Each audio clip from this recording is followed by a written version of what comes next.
Hello, Duncan here. Just a quick reminder that myself and Rob are going to be doing this podcast live at the Imperial War Museum on the 1st of November. We'll be watching 1917, we'll have a guest, we will definitely sign any of our books for you. You should definitely come along. You can get tickets from the Imperial War Museum website. That's on the 1st of November. And Rob here, just to say boringly that if you would like to fill in our audience survey, that might help us to get a bit of advertising money, which would help to keep us in pizzas and war books and war movies. And the links for both of these things are on everywhere we can put them, but the link for the survey is bit.ly/warmovietheatre-survey. Welcome to War Movie Theatre, where if we can just survive 25 episodes, we'll be allowed to go home. Today we're confronting our fears and joining a new kind of battlefield, the battlefield of the air, as we watch not one, but two films about one of the first US bombers to complete a World War II European tour duty. Yes, we're watching Memphis Belle. Twice.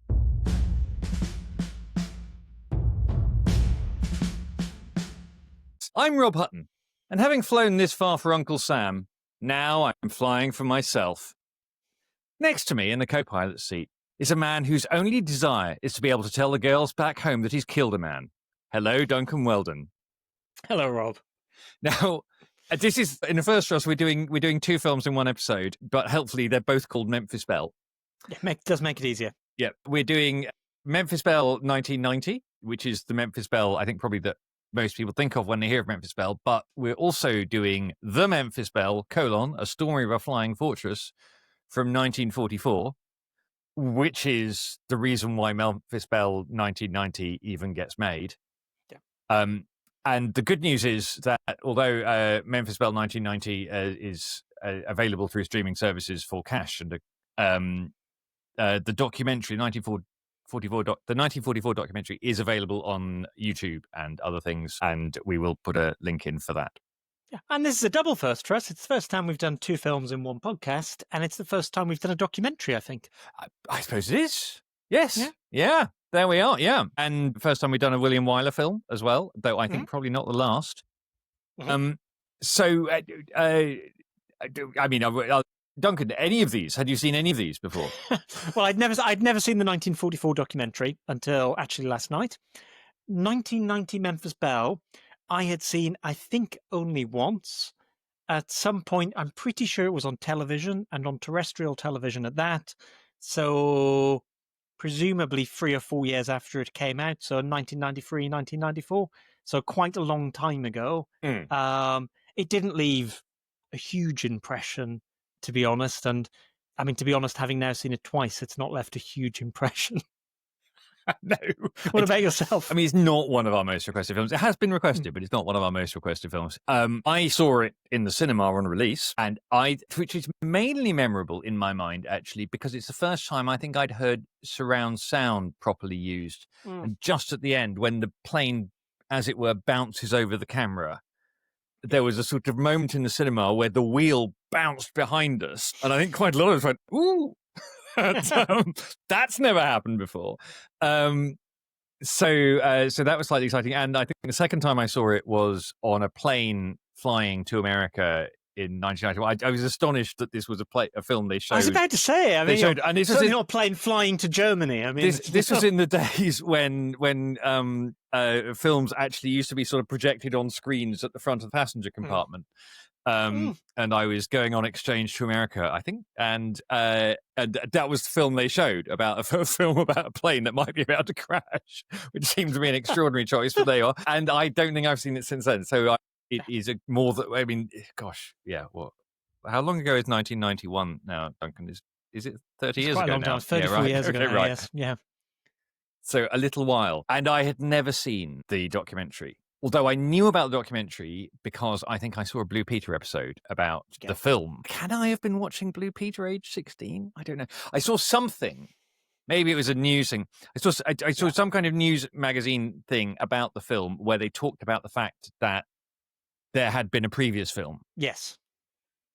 And I presume the story is the producer or the director here at some point in the 80s sees the 43, 44 doc and thinks that'll be a good film? More earlier than that, because one of the producers on this is Catherine Weiler, who is the daughter of William Wyler, who is the director of the first one. So she has known about this for a while. Yeah. The other producer is David Putnam, who I think if you knew about this stuff, you knew about the documentary.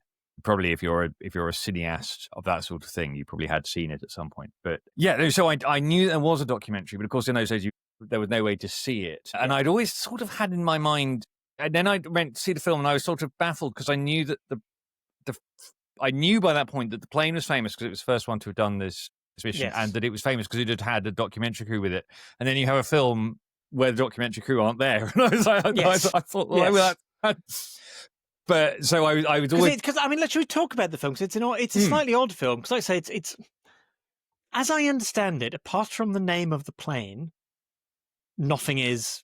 But from the name of the plane and the fact that it flies 25 minutes, that this is its last mission. Yes. So the crew are all sort of weird composite characters, and they're not, it's a strange way to do it in a way, isn't it? Yes. Yeah, I mean, it is.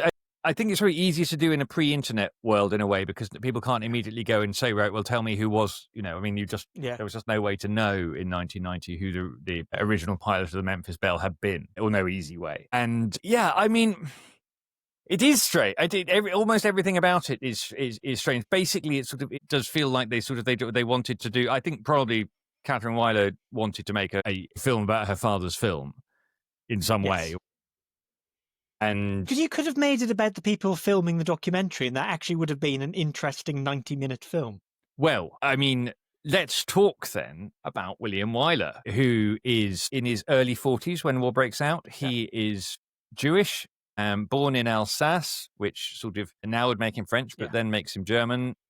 Yeah, and he's actually gone to the US in the 1920s, so he's not directly a refugee, but sort of think probably you're a German-born Jew in 1940. You kind of have a view about who the enemy is. He's already made Mrs. Miniver, a film that we will definitely do. I really want to do Mrs. Miniver. He is going to go on to make The Best Years of Our Lives, which I really want to do. And he's also going to go on after the war to make Roman Holiday. Have you seen Roman Holiday? Fantastic film. Just love it. We watch that about once a year. Yeah. Just great. Hard one for this podcast. But... Yeah. So, competition. Anyone who can explain why Roman Holiday is a war movie, and just get in touch. And Ben-Hur, not really a war movie, but it's all right. Sort of, war of occupation movie, maybe. But, I mean, William Wyler really sort of proper director. Yeah. An actor's director, lots of people said, in the sense that he was really good at getting great performances from actors, but also a perfectionist, and sort of passionate about the war. As I say, knows who the enemy is. Joins up after Pearl Harbor. He's already made Mrs. Miniver, which is sort of controversial. I think after he makes Mrs. Miniver, Joe Kennedy, who's at the time the U.S. ambassador to Britain, essentially says Hollywood has got to stop making these sort of pro-British propaganda films because the Brits are going to lose. Great guy, Joe. Thanks for that. But he joins up and he's made a major.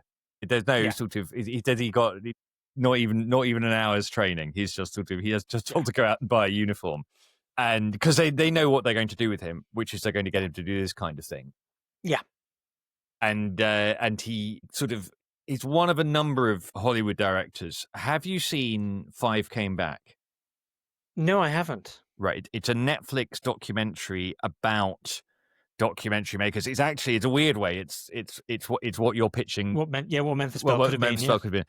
And it's and I now can't immediately remember who the other five are, but they're all it's about how all these films get made. Things like Why We Fight. And so on. Well, because interestingly, so Ronald Reagan as well, who we've discussed on a previous podcast. After I fell into a deep, you can't make every episode be about reading this Ronald Reagan biography. But again, he Hollywood actor who gets signed up straight into the Air Force film unit. But for him, that means staying in California throughout the war, making not especially good training films for the Air Force. But yeah, then you get people in the film unit who actually go to the front.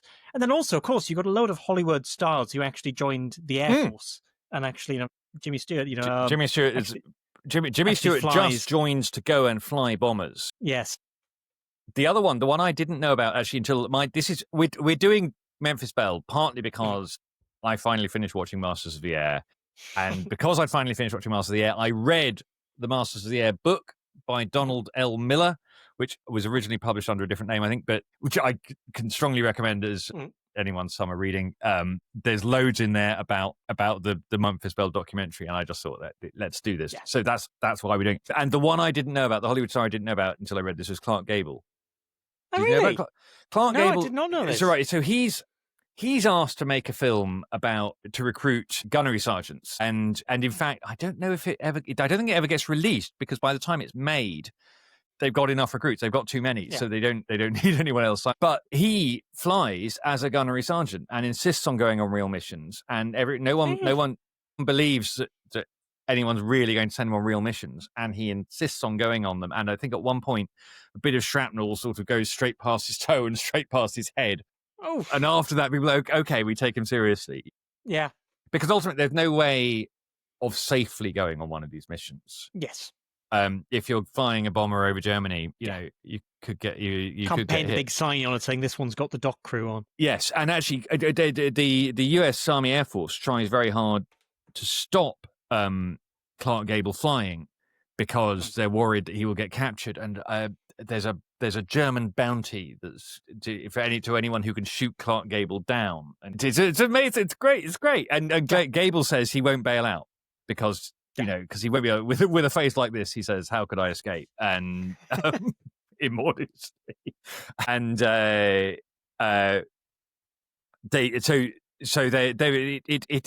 really is, sort of running real risks, and so is Weiler. Risks all the way. So he goes over with the film crew. They send their 35mm cameras by a different boat, and that boat is sunk. So, even getting to England is not safe. Yes.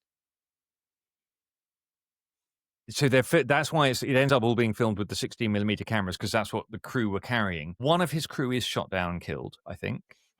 Weiler himself, the only way to film this documentary is to go into a plane. And I think they try first of all sort of with fixed static cameras, and in the end it doesn't work. The only way to do it is to go and do it, Weiler realizes. Yeah. And so he does at least 5 missions. There's a different account. I think Wikipedia says he did 6 or 7. Miller, I think, has him doing 4 or 5. It's not exactly clear, and they were, he was up there. At one point, he asks the captain of the Memphis Belle is Robert Morgan. At one point, Weiler is furious because he's failed to get the shot as they went through a flak field, and he asks Robert Morgan if he can go round and go through it again. Just like, no, I can't. So he is really serious. It sort of, and you can tell, I think, in the documentary that because there's no way that you can get those shots without, it's slightly. It reminds me. I was once working with a cameraman when I was at Newsnight. Lots of the camera people you worked with were freelancers and worked for everyone else various times. This would have been about 2015. I was in Greece with him during the Greek crisis, and he'd spent that January in Ukraine during the first Ukraine-Russia war. And he had a story of being on the front lines with a journalist from a news organization, which was not the BBC. I will tell you off air who it was. Who'd just arrived in the trenches just after some artillery fire had all finished. And this journalist asked the Ukrainian battalion commander, would you mind firing at the Russians, and hopefully they'll fire back, because that will make our package much more interesting. And if you come to the podcast live, Duncan may tell you who that was. Great stuff. The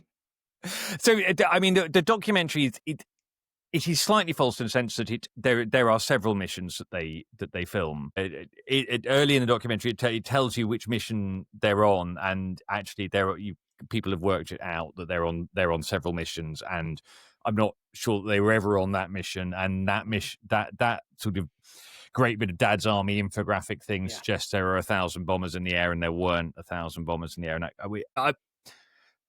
I sort of, especially for a wartime documentary about, that definitely a German could have sat down and watched somewhere in America and then sent a report on. I think that it's fairly frank.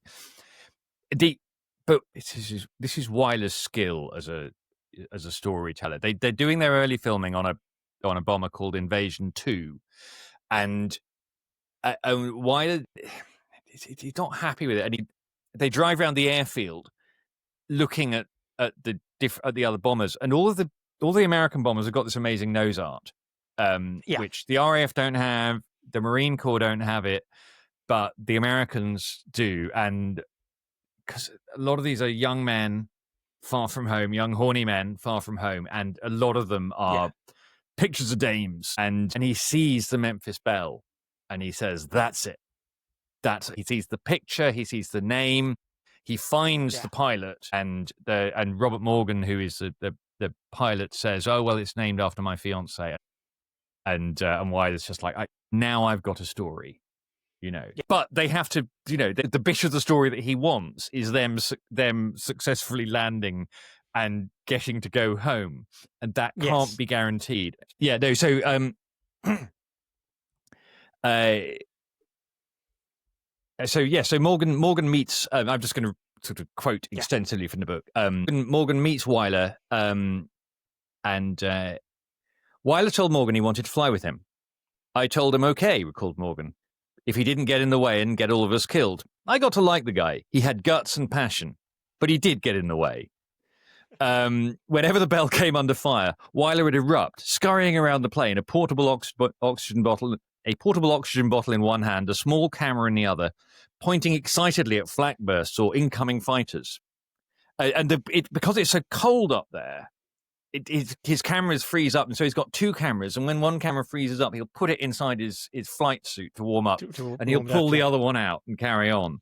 At one moment, his oxygen bottle gets disconnected and he passes out.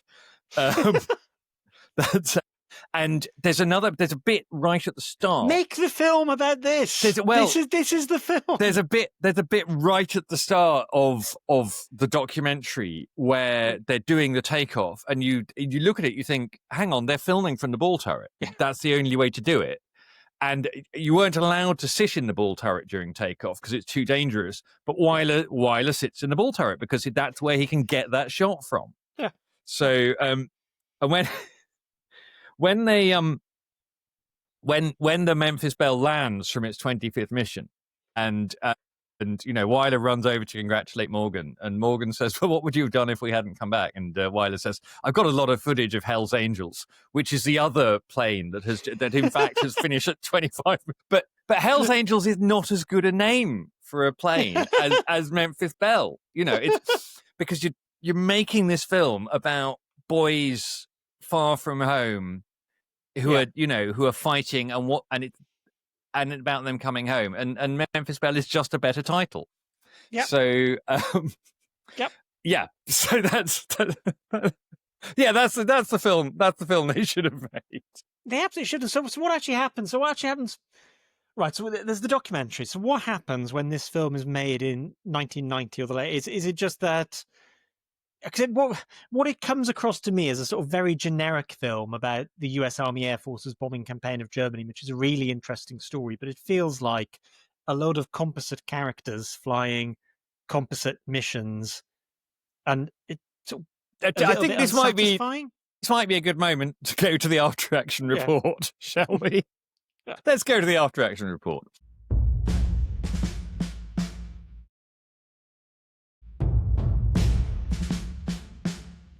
Quick, Dad, they're on the cable car.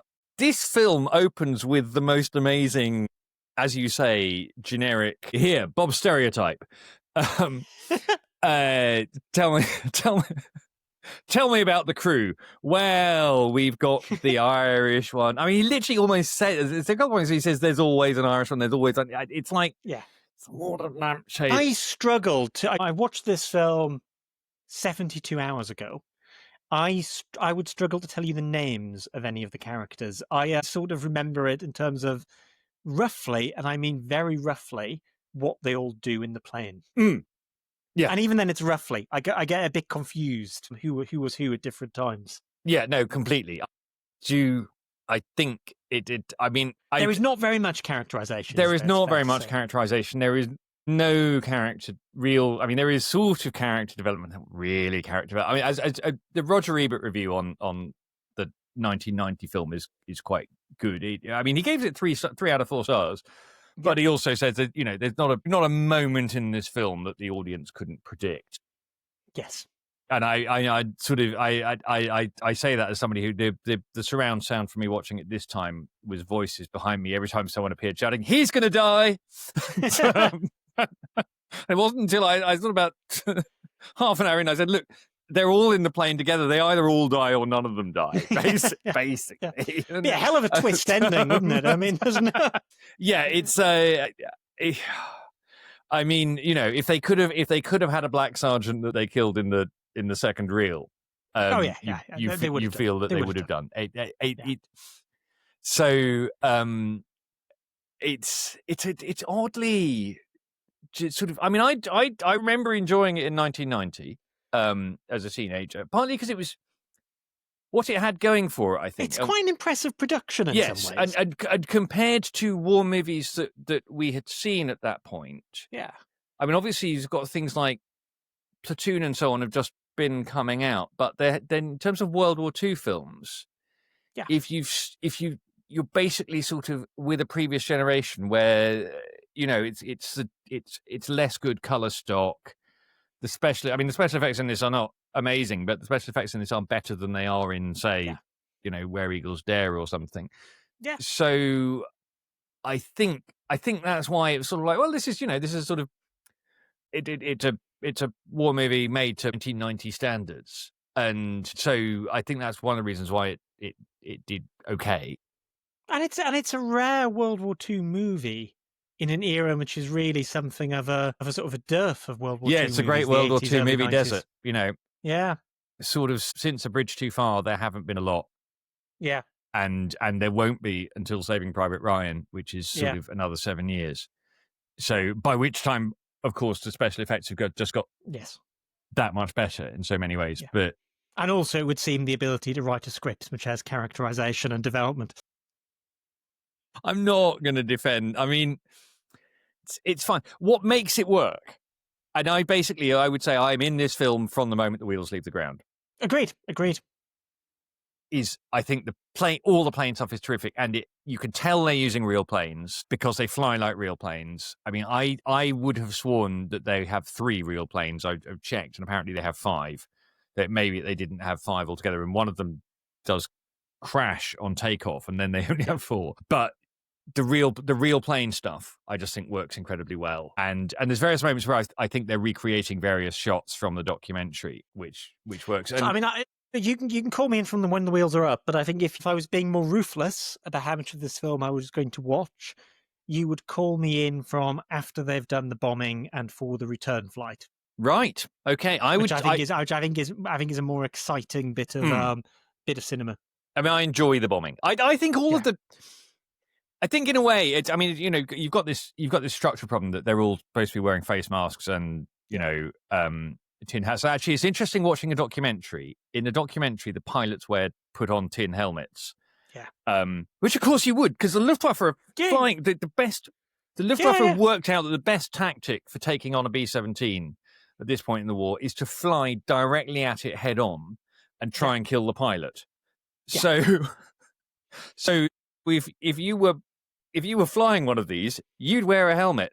But I don't think even in Masters of the Air that they wear the helmets. I think that it's just it's just too uncinematic to have the pilots need to be wearing their soft caps with the headphones over the top. Yes. But I might be wrong about Masters of the Air, the TV. But certainly they don't wear the helmet. They don't wear this.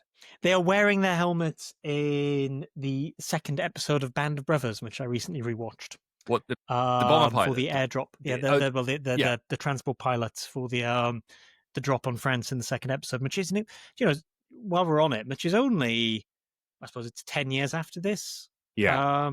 Band of Brothers early noughties, and again, the aerial scenes for the drop on France are incredibly well done. It's just way ahead even of this, which I remember at the time, I agree, seemed very impressive. Yeah. This is and I think the Masters of the Air does it better. And and at this point with Masters of the Air, I think they have nailed it.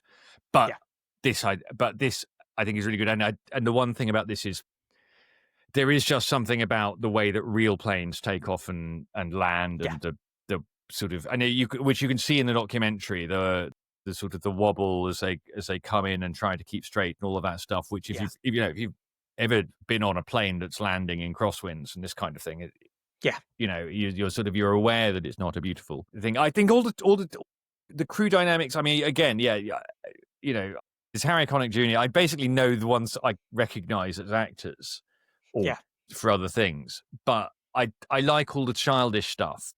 This sort of the boys ragging each other basically and getting on each other's nerves and all of that kind of thing. But I couldn't tell you, who does what. I mean, it's all slightly by the numbers, but the confrontation between David Strathairn and John Lithgow about, are we going to celebrate these guys or not? Yeah. That's all great. It's all fine is the word. I kept thinking defiantly fine. Yeah. So it's solid 3.5 stars out of 5. But not. Yeah, we'll come. I'm sure we will finish with our reviews, but fine. There are some somewhat Airfix moments as well. Yes. I mean, there are various bits where you just think, you really have only got 3 or possibly 5. That sort of, and actually that's what I think. What Master of the Air captures is this whole thing of the box. The sort of the 8th Air Force big idea was if you have all these planes with all of these guns, they can be in mutually supporting positions, and it will be impossible to attack them, except if you fly at them straight on. Yeah. It turns out, and they just couldn't. Obviously, in this one, they just couldn't work out how to have 24 planes on screen at the same time and make it look at all authentic. So she's not so dumb. There are no women in the documentary, I can tell you. Except for the Belle, of course. Yeah. There are planes always female-like ships? I don't know. So. I mean, see, there's no rule. Was Hell's Angels a woman? Right, exactly. Well, there's Hell's Angel, there's Rosie's Riveters. Invasion 2 is the plane that he starts off filming on. And the thing of it, Invasion 2 story of a bomber it's just not as good as Memphis Belle. Yeah. It's just not. Do you know what the original Memphis Belle was, by the way? It wasn't, in fact. Although he said it was his fiancée, apparently it wasn't. No, go on. He and his co-pilot go to see a film after they finish training, and in the film there is a steamboat called the Memphis Belle because he was going to name it after his fiancée. He had a nickname for her, like Little One or something, and then they go and see this and they think that's a good name, because it's a good name. So there were, well, there's some women on the ground, I guess, in this, again, not once we get into the air. It has, I mean, one of the many things that they make Matthew Modine the pilot is tremendously stiff. Robert Morgan, it is clear from the Master of the Air, but was hard drinking, hard shagging, as and who can blame him? Although he's quite reflective. He's quoted in this quite a lot, partly because he survived, but the bit that we haven't mentioned actually went out to the when they're driving out to the plane. He said that was the worst bit of the mission, because there's this thing they say you die on the runway, and actually the film does capture the dread. When they're all psyched up and then they're stood down, and it's awful. Yeah, but casualty list. Do you want to guess at the movie? On screen, the on-screen body count. Oh, we see some planes go down. Yeah. Are we counting those? Well, I did. I mean, I think we only actually see 2 planes go down. One of the game, one of the because that's 18. So I see. There are parachutes from some of them. I reckon it's 21.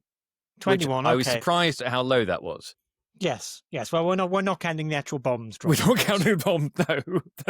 But the US never killed civilians, Duncan. No, it's made clear, and they have a big debate about it. Yeah. Their bombs landed on factories. They were strategic bombers. Yeah. And they never missed. I mean, in fact, let's be blunt. The real Memphis Belle, their first mission, they're not the lead, and the lead plane, I think, bombs too early.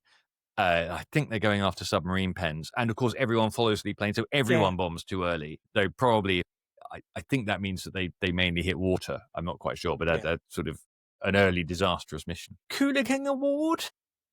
I don't think we can have a Cooler King Award, can we? In this particular case? No, they're not. They're not gratuitously American. No. And introducing is slightly interesting. Who did you recognise in this? Well, I mean, who would I have recognised? I mean, obviously John Lithgow, but already quite a big star. Billy Zane? I didn't recognise him, but actually Sophie recognised him, spotted. Who else should I have recognised? Well, Matthew... they're all quite young actors, aren't they? Many have gone to have reasonable careers. I mean, it's a complete, rather like the Bomber War. It's a complete lottery as to whose career survives this film. Who should I have recognised? Matthew Modine is the pilot, who at this point you would have recognised from Full Metal Jacket, and my son's recognised from Stranger Things. Yes. Obviously, Harry Connick Jr., who you feel is in there, is one of these things in a film where you think they got another 10 million once they had his name attached to it. Yeah. Eric Stoltz, who was in every film between about 1986 and about 1996 and then just disappeared from our screens. Yeah. I mean, you must have think, are you too young to have watched John Hughes films? Which one? Which John Hughes films? John Hughes, I mean, so Some Kind of Wonderful. Have you ever seen Some Kind of Wonderful? No, I haven't actually. Oh, gosh, man. Right, no, well, you see, if only 80s kids, which I definitely was in this, will recognise Eric Stoltz from everything. Because, in fact... He's in Pulp Fiction, isn't he? He is in Pulp Fiction. But when this film is made, he's 29, but he looks a lot younger. I mean, 3 years earlier than this film, he's been convincingly playing a 16-year-old. And he is, gosh, he was great in Some Kind of Wonderful in my memory. I don't know if he really was. But so he's sort of, he's at this point, he and Modine are the big stars in this. And then he goes on through and he gets to Pulp Fiction and he's great in Pulp Fiction. And then. Hang on, isn't it Stoltz? Yeah. I have to Google this. I'm going to Google this. Isn't it Stoltz that is originally cast as Marty McFly? It is Stoltz that is originally cast as Marty McFly. And they drop him because he doesn't realise it's a comedy. And they drop him because he doesn't realise it's a comedy. He thinks it's a serious sci-fi film exploring what it would be like to live someone else's life and the existentialism. No! No! Tremendous. Tremendous. It's a Robert Zemeckis skateboarding movie. Yeah. Yes, that's why Michael J. Fox is. But that's who. But that's who he was in the 80s. Yeah. He was your first choice for Back to the Future, until it turns out he doesn't know what it's about. But the big one for me, although is and I bet you didn't. Right, there's two others. There is one other member of the crew who you have definitely seen in other things. Although it's hard to say that this is the film that made him. Rascal, the ball gunner, is Sean Astin, who is Samwise Gamgee. Oh, of course he is. Among other things. And then is in Stranger Things as well. I mean, so two of these people are reunited in Stranger Things, which is partly because Stranger Things is a 1980s tribute. But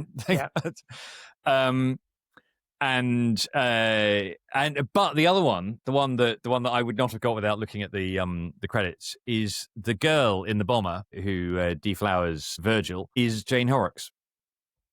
Is it? Yes. I mean, who's not really. I mean, I look, Jane Horrocks she's a name. It's sort of stardom, but yeah. So this is presumably one of her first roles. So yes.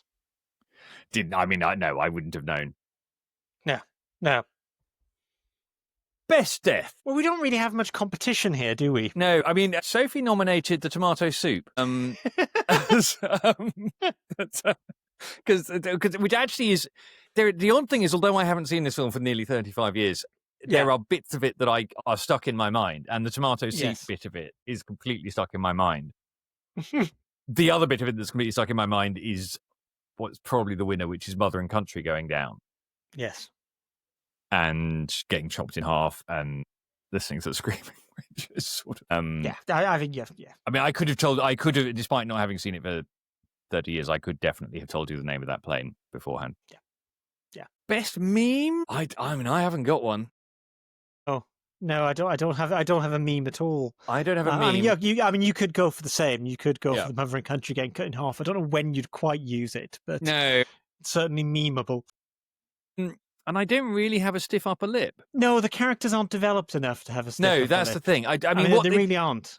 I think so Ebert is interesting on it. Ebert's point is, he says it still works because once they're in the plane and they're flying over Germany, it's edge of your seat excitement enough of, are they going to make it? Are they, are they going to save Eric Stoltz? That all of that kind of thing, that really works. But there isn't really, I mean, the character development is the guy who's superstitious and thinks he's going to die, decides he's not going to die. And the co-pilot character. Well, it's fundamentally hard from a scripting point of view if you want to cover all 9 guys in the plane. 10 in 90 minutes. Yeah. No, you can't. You can focus on, you can do the pilot and the co-pilot and have the rest as much minor characters, and you might have been able to get some development in a different film. But I think, again, this is why we should go back to make a film about the documentary crew making the film. Well, yes. Yeah.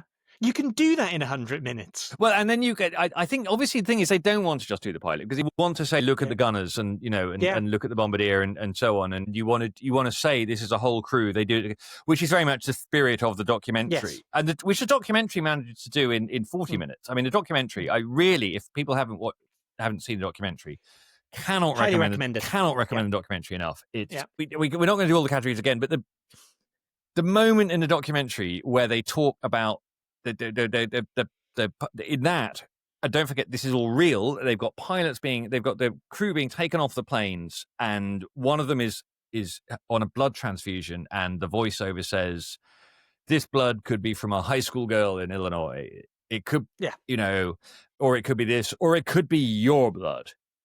And it's like, I mean, gosh, I know it's wartime propaganda, and I know that's what they're doing. My heart stirred at that, go and give blood and save these boys, which is what's supposed to happen because Wyler knew what he was doing. And the whole point of Wyler's film is they're a crew, they're doing it together, and although he's a little bit more focused on the pilot, is just a whole exercise. Dan Buster's Dog Prize. I don't think there is really a particularly problematic moment, is there? No, there isn't. I mean, no, we'll do Nuremberg in a minute. It's not even tremendously quotable. I mean, we've done our job for Uncle Sam. Now we're flying for ourselves. That's all right. That's probably the best line in the film. That's the one line that makes it into the trailer, I think. But it's and again, actually, the documentary is weirdly more the stuff in the documentary about this is a battlefield, and it's a new kind of battlefield. It's a battlefield of the air. I just think the documentary is better. That's where I landed on this. Yeah. Broadsword Radio. Completely implausible moments.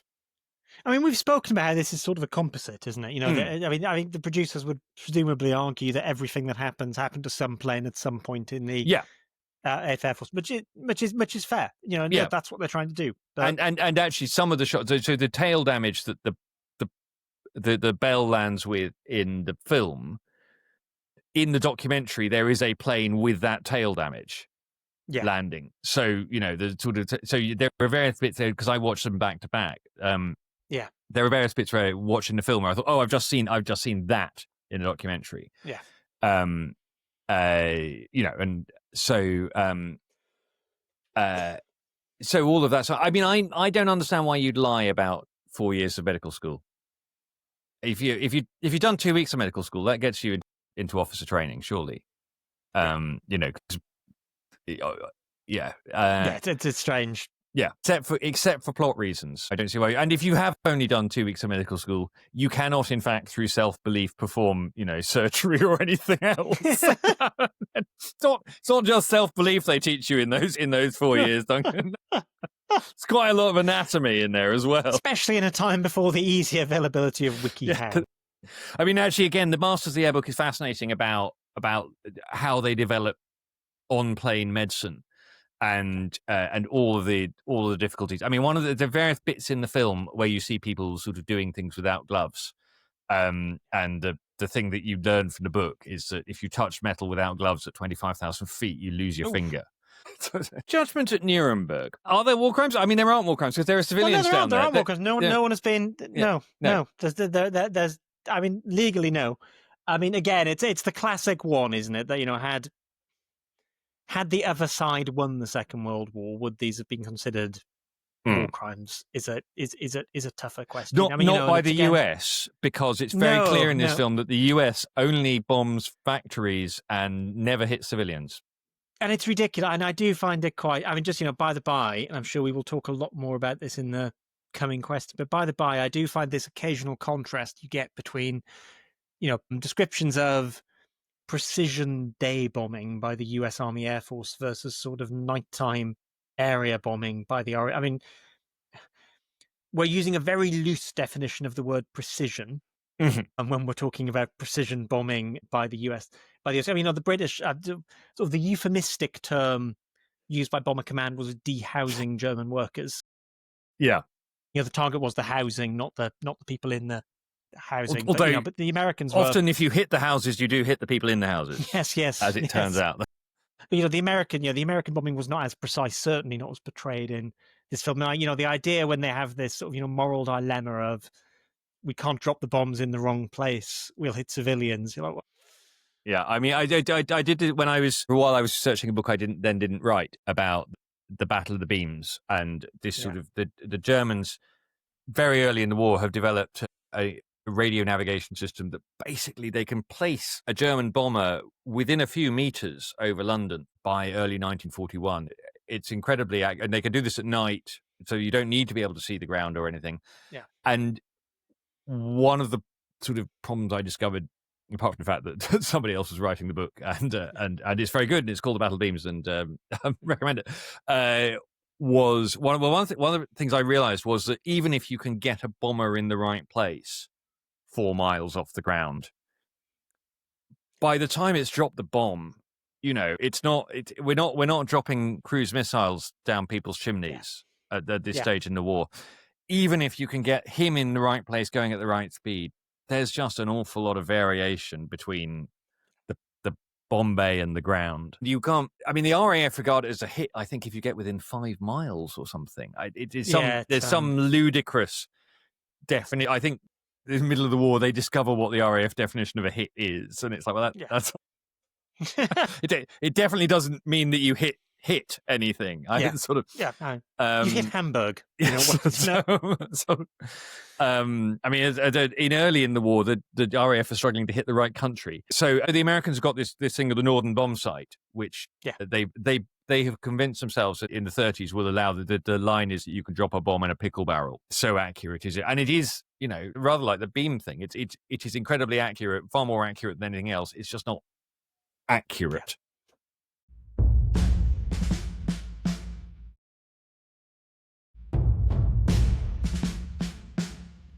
So, yes. Let's discuss this. Duncan, is this the operation that changed the course of World War II? How long do you have, Rob? I've allocated an hour for this. Yeah. No, I mean, just generally, it is fascinating, isn't it? It's a really, if we take strategic bombing and, add together the United States Army Air Force and the RAF Bomber Command and bombing of Germany, that, there's a really big and active debate on how important it was to the war in Europe, the course of the war. Let's leave aside bombing of Japan. Let's talk about the war in Europe. There is a really big and contentious debate on this. And for what it's worth, I'll hold up Blood and Treasure. Why not? Hold up Blood and Treasure. Yes. Is that available in good bookshops now? It's available in all good bookshops right now. Blood and Treasure by Duncan Weldon. And I'll tell you what, if people come to the Imperial War Museum podcast live event I bet they'll be able to get you to sign copies of that, and indeed they'll be able to get me to sign copies of The Illusionist, the true story of the man who fooled They Hitler. should definitely do that. Yes. There is a bit. There is a chapter on sort of economic warfare in the total wars of the 20th century. Bombing is a big part of that. The other part of submarines, and I sort of take I take, as you might imagine, the economist's view on this. That I think a lot of the arguments around strategic bombing, I think, are sort of premised, particularly in the US version, on here is a strategic commodity. We are going to take away Germany's access to that strategic commodity, and that will collapse their war efforts. You get all of these different ones. You get ball bearings in 1943.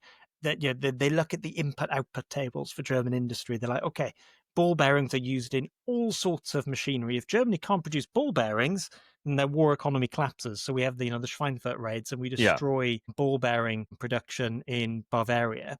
German economy doesn't collapse. So you get the same with synthetic oil, because sort of the great lesson of economics, I think, that sort of Manco Olson wrote in the 1960s was there is no such thing as a strategic commodity. There are only strategic needs. And usually there are more ways to meet those needs than just one thing. Everything has a substitute. So you destroy ball bearing production, and suddenly it turns out that, where engineers previously used to swear by we had to use ball bearings, actually you can use simple bearings. It's just not as effective. Right. But you can do it, or you can draw down stockpiles, or you can do something else. And the costs of bombing are never sort of a knockout blow. And you get this in the First World War with German submarine warfare going to deliver, there's a memo. It's going to force Britain out of the war in 6 months. Very similar memos written in the United States Army Air Force that's targeting priorities. 6 months is what they'll last. But, the costs imposed on the enemy are never total economic collapse, but they are sort of the costs of adjusting to more expensive production. Over time, those costs cumulatively mount up. I mean, you've got a much more interesting argument, I think, that one of the more powerful impacts of the strategic bombing campaign was the diversion of resources it caused for Germany. So, the Luftwaffe by 1944, particularly by early 44, really, by the end of 44 entirely, is just entirely at home, pretty much defending the Reich. So, that allows the Allies air superiority as they advance through France. It allows the Russians air superiority as they advance through Eastern Europe, because the Luftwaffe is back trying to defend bombers. All of these big 88mm flak guns, which were also really useful against tanks, are increasingly concentrated in Germany. By 1944-45, more than half of Germany's entire electronic industry output is going to anti-aircraft guns, which again would have been far more useful doing other things. So, so you've got all of these. So I would say, does it win the war by itself? No. Does it impose a lot of cumulative costs, which slowly build up over years on the German economy? Yes, certainly. Does it cause this huge diversion of resources, which help both the Western Allies and the Soviet Union to win their wars? Yes, it does. But none of this is what people expect in the 30s, when, you've got this belief of the bomber will always get through, that, developments in air warfare mean that any Second World War will end really quickly because of mass bombing attacks on cities. And I think it's also worth reminding listeners, I'm sure they know, that, the scale of the Anglo-American bombing of Germany, particularly from 1943 through to 45, is just in a completely different league to the Blitz. I mean, you just look at the planes. Just look at the planes. Like, if you go, I highly recommend it to anyone, if they're ever in London, to go to Hendon and the RAF Museum. And they've got an excellent room, the Bomber Hall. And in the Bomber Hall, there is a big Lancaster bomber. There is a big Flying Fortress. It might be a Super Fortress. There's one of the big American heavy bombers.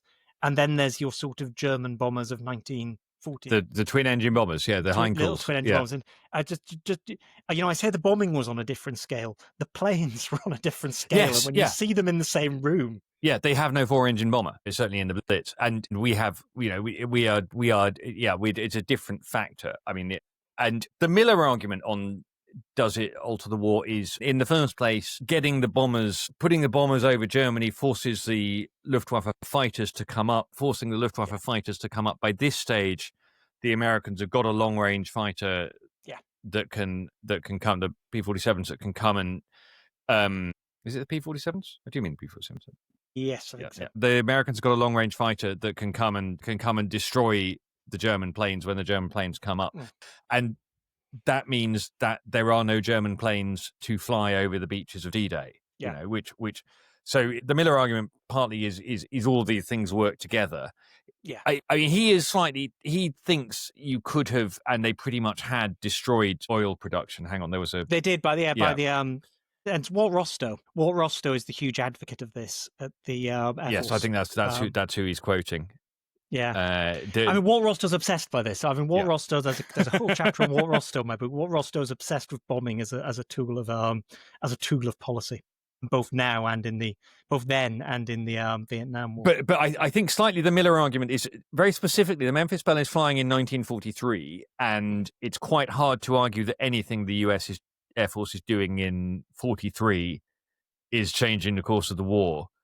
But and in fact, they're about to go into the 43 is hellish for the 8th Air Force, which is one of the reasons why nobody's completing 25 missions. They are, I think it's about to get even worse as they try flying further and further into Germany without protection. But by 44 into 45, they've worked out what the targets are. Some of it. The other thing he says, which I didn't know, is that they never go for American electricity distribution, and that actually that would have. The theory is if you had managed to destroy lots of other things, that was maybe a strategic resource that would have sort of. I mean, you can make an argument that the transport plan. Yeah. And when they stop bombing, eventually the German rail capacity just eventually collapses. Well, and absolutely he does. And it's not just that you can't move troops around, you can't move coal around, you can't. Exactly. They're making hitting marshalling yards. They're making coal from oil. They're making oil from coal, and they can't. And certainly, sort of. I mean, I think my view on all of the strategic bombing campaign is slightly that I have become more persuaded by the idea that the fact that Germany does not surrender in sort of the second half of 44, the fact that Germany does not surrender until the Russians are standing in Berlin. Yes, it sort of persuades me that these are not people to whom, as it were, Hitler and his people are not people to whom you can say, look, guys, you've lost, give it up. Yeah. Cities, you are going to have to get there, and if you're going to have to get there, either your troops are going to have to fight their way through, and then it's a sort of where you can destroy a lot of stuff from the air. And if it's quite hard to argue in 1944 that we should be sort of killing British and American boys in order to sort of not destroy German cities. I don't think you would have been able to successfully argue that in London or Washington. Well, there's also horrible though that is when you say it out loud. Yeah, no, it's total war, isn't it? I mean, but I think there's also the, particularly with Britain and to an extent with America as well. I think, but what I find fascinating is everyone in the 90s is convinced that as Stanley Baldwin puts it, the bomber will always get through. As he tells the House of Commons, it's a famous quote from Stanley Baldwin: "Is the bomber will always get through." He says in the Commons. What's often not forgotten, what's often not remembered, is his next point, which he tells the Commons, therefore you need your own bombers, because the only way to protect yourself from bombers killing lots of your civilians is to have the threat of retaliating and killing lots of theirs. Yeah. So, it's an argument for bombers as deterrent almost. But, after the Blitz happens, what I find absolutely fascinating is the British and the Germans take completely opposite lessons from this. So, the German lesson is, okay, strategic bombing isn't working. We're basically going to give up on it for the rest of the war. And the RAF lesson is, you need to do this more. The problem was their planes weren't big enough. The bomb loads weren't big enough. The bombing wasn't sustained enough. And, from 1940 onwards, the RAF has already invested in bombers. From 1940 onwards, there's serious investment at sort of the military grand strategic level in building this bomber force. And when you've invested so much of your war effort into building this bomber force, you're going to bloody use it. Well, and I think even if in mid-1944 there had been evidence this wasn't particularly working, what are you going to do with bomber command? Well, in a sense, also, what are you doing between 1940 and 1944 to persuade your country that you are actually fighting this war. Yeah. Because obviously there's stuff happening in the Far East and there's stuff happening in Africa, but the one way, and I mean, again, this sort of sounds awful at one level, but I think it's just a political reality. The one way that you can hurt Hitler in 1942 is to drop a bomb on Berlin, right? Yeah. So that creates a very strong desire to do that. So if you have these tools, you're going to use them, and certainly the sort of the U.S. Air Command are convinced that they can as you say, they can knock out these factories and so on. And exactly what I used to know what Bomber Harris's rationale was. Whether I don't think anyone really quite believes in morale bombing, but I sort of think they vaguely think that if you destroy enough of these places, And actually, there's a number quoted in here that the Germans, I think, reckon that their production would have been 30 to 40% higher. Yeah, I can completely for all that we talk about, and there's a lot of talk about the resilience of German industry to all of this. All this stuff is bound to have an effect. The fascinating thing to me, sort of the echo of this 25 years later, is after the war, the United States carry out the United States Air Force Strategic Bombing Survey. So it's mostly sort of economists and sort of business people are sent to look at, what was the impact of all of this. What I find fascinating is if you then fast forward 15, 16 years after the war, as the United States is getting involved in the war in Vietnam, the people who are the big proponents of the way we can win this is by bombing North Vietnam and forcing them to change their behavior are people like Walt Rostow and people like Robert McNamara, both of whom have been involved in the strategic bombing effort in World War II, neither of whom served on the strategic bombing survey. And the really big doves in the administration, people like George Ball at the State Department or Galbraith, who was ambassador in India at this point, served on the strategic bombing survey. Their sort of argument is, look, we have gone and looked where these bombs landed. They were not as effective as what you told you. Yes, yeah, it was, and you get this argument played out again between the hawks and the doves on bombing. But the sort of the Miller argument is that it's more is that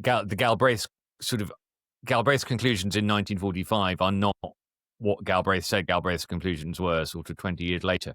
But yes. Also, North Vietnam is not Germany. It's not an industrial war of tanks. Worth dying for. The documentary or the film? Because I think I'm going to have very distinct views on these. Right. Two. Well, let's do the documentary first. The documentary, if you've not seen the documentary, it's free on YouTube. Go and watch it right now. It's in the Library of Congress. It's worth running into the fire to save the documentary. Yeah, absolutely. It's 45 minutes. Yeah, it's short. It's moving. It's live footage from inside a bomber. You're not going to get any better than that. And you will be amazed when you see the plane. When you see the planes come back, you see the damage to some of them. You do sort of think, how did you get that back? So all of that. Mechanics also standing on the runway. That's going to cost you, mate. Yeah. Also, it has the most amazing shot, which they can't do in the film because of the in the 1990 film because of the narrative of the real Memphis Belle buzzing the runway, Top Gun style. Because in fact the real Memphis Belle arrived back in great condition, and they told everyone else to land first so that she could do this. But that's so amazing and moving, and then you get the guys getting out and kissing the ground and this kind of thing, and that's all tremendous. So the documentary is amazing, and the King featuring the King. Yeah, yes, King and the Queen Consort, Queen Mother. The film, okay. I don't regret watching it. It's fine. I'm going to use that word again. It's a solid 3.5 out of 5 stars. I've seen many worse films. I've seen far many better films. If I turned on the telly in an evening and I had nothing to do and it was on, I would quite gladly watch it. Yeah. But I would not actively seek it out. No, I think that's kind of where I land as well. I mean, if I turned it on and they were about to take off, let's just sit for a minute. This is good. No, it was good for its time, I think. But the Masters of the Air thing, I think, has now done the bomber war better. It's so yeah, it's defiantly okay. But watch the documentary. Watch the documentary. The documentary is tremendous. That was Memphis Belle. Thank you, Duncan. Thank you, Rob, and thank you to everyone for listening. Thanks, everyone, for listening. Hi, it's me again to apologise because last week we stupidly forgot to tell you what film we were going to be doing this week. And so this week I can tell you that next week we will be watching Aliens. And in the meantime, please do buy tickets to come and see us at the Imperial War Museum. And please do fill in our quite long and fairly tedious survey. Some people say it's not as long and tedious as all that. And please do get in touch at warmovietheatre@gmail.com if you've got suggestions, comments, or you just want to tell us we're getting it all wrong. Thanks a lot.